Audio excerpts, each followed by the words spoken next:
Alors ici, on va apprendre à résoudre une équation trigonométrique. Donc on va le faire à travers des exemples. Premier exemple, on va résoudre dans R l'équation sinus de x égale racine carrée de 3 sur 2.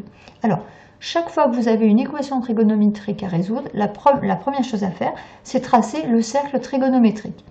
Et comme ici on me parle de sinus de x, eh bien je vais m'intéresser à l'axe des sinus, c'est-à-dire l'axe des ordonnées. Donc sur cet axe, je vais placer la valeur racine carrée de 3 sur 2, ce qui fait à peu près 0,9. Et maintenant, en fait, ce que je vais faire, c'est que sur mon cercle, je vais chercher les points dont l'ordonnée est égale à racine carrée de 3 sur 2. Donc, pour faire ça, je trace la parallèle aux abscisses et je vois que cette parallèle aux abscisses coupe le cercle en 2 points. Et donc, ces 2 points vont me fournir déjà 2 solutions. Il va s'agir donc maintenant de chercher à quel nombre correspond chacun de ces 2 points. Alors, pour trouver, on va essayer du tableau des valeurs remarquables qu'on avait vu dans le cours. Donc, je sais que finalement, ici, on me parle de sinus, que le sinus doit être égal à racine carrée de 3 sur 2, et grâce au tableau des valeurs remarquables, je sais que j'ai déjà une première solution qui est pi sur 3, et cette solution correspond à ce point-là. Donc, finalement, on a déjà x égale pi sur 3. Mais comme on le voit sur le cercle, on a une deuxième solution qui est là, et cette deuxième solution, on comprend facilement qu'elle va correspondre à 2pi sur 3. Donc sur le cercle trigonométrique, j'ai 2 points dont l'ordonnée est égale à racine carrée de 3 sur 2. Ce qui m'a permis déjà de trouver 2 solutions, pi sur 3 et 2pi sur 3. Mais vous comprenez facilement que si je prends la première solution que l'on a trouvée, pi sur 3, donc si je fais un tour complet, dans le sens direct, donc je rajoute 2pi, donc pi sur 3 plus 2pi va être une autre solution, d'accord? Donc une autre solution, pi sur 3 plus 2pi, je fais un tour dans le sens direct. Mais je peux faire aussi 2 tours, donc je vais avoir pi sur 3 plus 2 fois 2pi. Vous vous rappelez qu'un tour, c'est 2pi, etc., etc. Donc tout ceci, c'est si je fais mes tours dans le sens direct. Si je faisais mes tours dans le sens inverse de la flèche, eh bien mes tours seraient faits dans le sens négatif. Donc pi sur 3 moins 2pi, ça veut dire je pars de pi sur 3 et je refais un tour, mais dans le sens opposé, mais je reviens de toute façon sur pi sur 3. Même chose avec 2 tours, donc pi sur 3 moins 2 fois 2pi, etc. Et vous vous rappelez peut-être comment on écrit tout ça. Tout ceci, on l'écrit tout simplement en disant, eh bien c'est pi sur 3 plus k fois 2pi. K représentant le nombre de tours. Donc je mets en abrégé, k c'est le nombre de tours. Donc on appelle ça un entier donc relatif. Un entier puisqu'il faut des tours complets et relatif parce qu'il peut être positif ou négatif. Donc finalement, à partir d'une seule solution, la première solution, pi sur 3, on en a trouvé une infinité d'autres. Puis évidemment, c'est le même principe pour 2pi sur 3.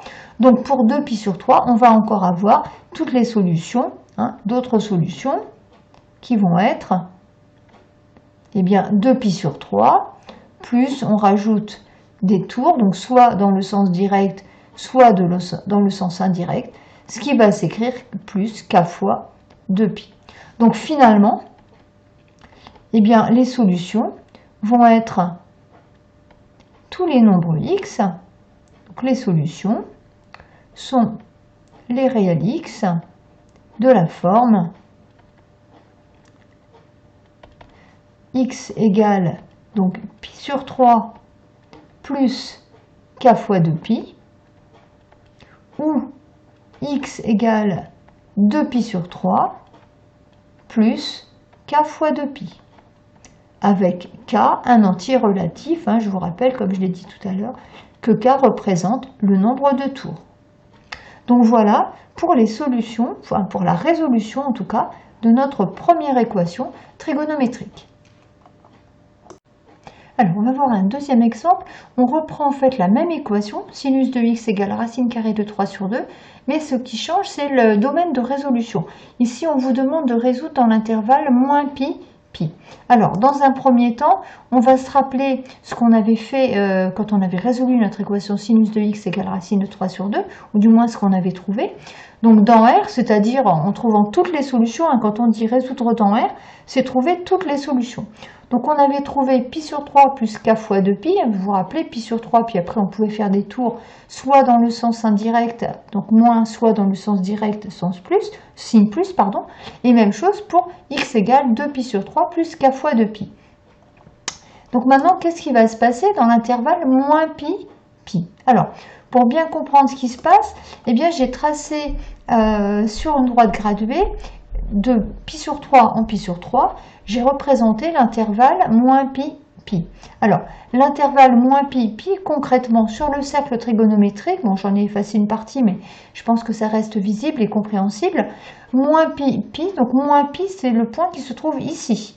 Hein, puisque on part toujours de i, et moins pi, on fait un demi-cercle, un demi-tour, mais dans le sens opposé au sens de la flèche, donc on arrive ici. Donc moins pi est ici. Et pour arriver à pi en se déplaçant sur le cercle, eh bien, je suis obligée de faire un tour complet, puisque pi et moins pi sont représentés par le même point. Donc ça veut dire en fait que quand on vous demande de résoudre dans l'intervalle moins pi, pi, en fait on vous demande de résoudre sur le cercle trigonométrique. Donc sur ma droite graduée, graduée de pi sur 3 en pi sur 3, j'ai représenté quelques solutions qu'on avait trouvées dans R. Donc il y avait les deux solutions du cercle trigonométrique pi sur 3, 2 pi sur 3, et puis j'en ai noté quelques-unes qui correspondaient au fait que l'on faisait un tour de plus, dans le sens direct ou dans le sens indirect. Et donc maintenant, qu'est-ce que ça veut dire résoudre dans l'intervalle moins pi, pi? C'est garder simplement les solutions qui sont dans ce petit intervalle. Donc on voit finalement qu'il n'y aura que deux solutions, celles que l'on avait trouvées sur notre cercle, pi sur 3 et 2 pi sur 3. Donc dans l'intervalle moins pi, pi, il n'y a que deux solutions, pi sur 3 et 2 pi sur 3.